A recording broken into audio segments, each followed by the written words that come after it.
नमस्कार. कोकणी चवदार रेसिपीमध्ये आपलं स्वागत आहे. आज मी आपल्याला बटाटा, वांगं, शेवगाच्या शेंगा आणि राजमा याची चवदार रेसिपी करून दाखवणार आहे. इथे एक कढई घेतली आहे. त्यामध्ये 2 चमचे तेल टाकले आहे. त्याच्यामध्ये मी कांदा टाकते. सोबत मी कढीपत्ता टाकते.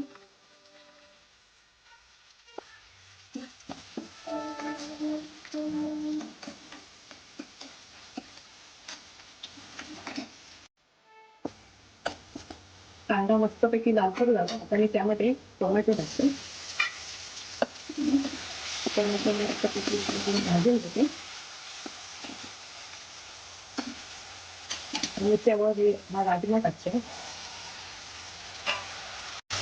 त्यामध्ये परतून घेते.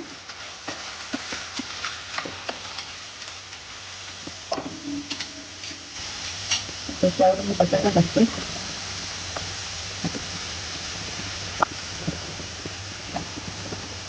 वांग टाकते.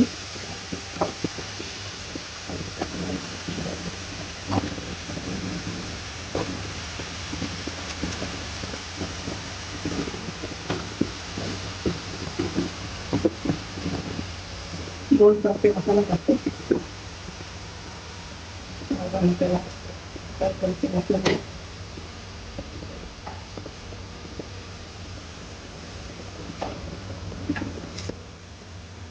सुद्धा तुमचा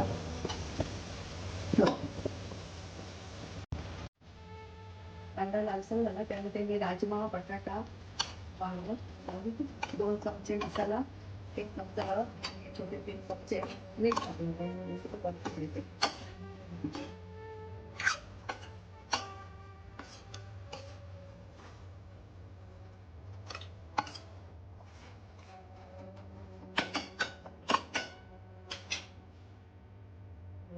मस्त परतून घेते. आता मी 5 मिनिटं मंदावर ठेवते.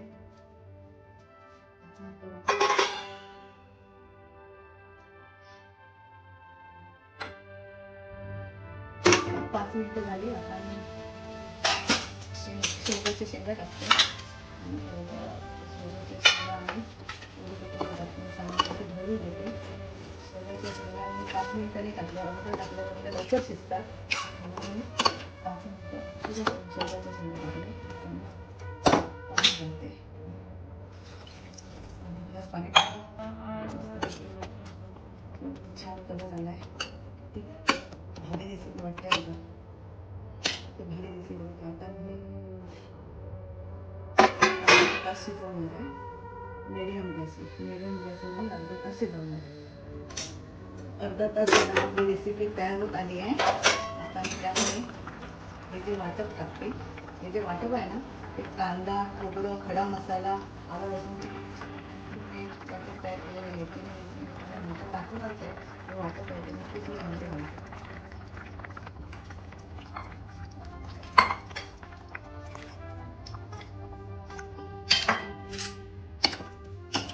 मस्तपैकी सगळं शिजून आलेलं आहे. राजमा, बटाटा, शेवगाच्या शेंगा.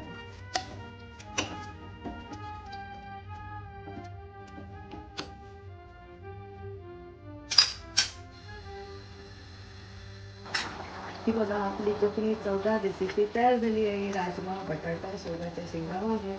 किती भारी आहे बघा. किती छान कलर आला. तुम्हाला पण नक्की आवडेल. लाईक करा आवडल्यास. आभारी आहे बघितल्याबद्दल.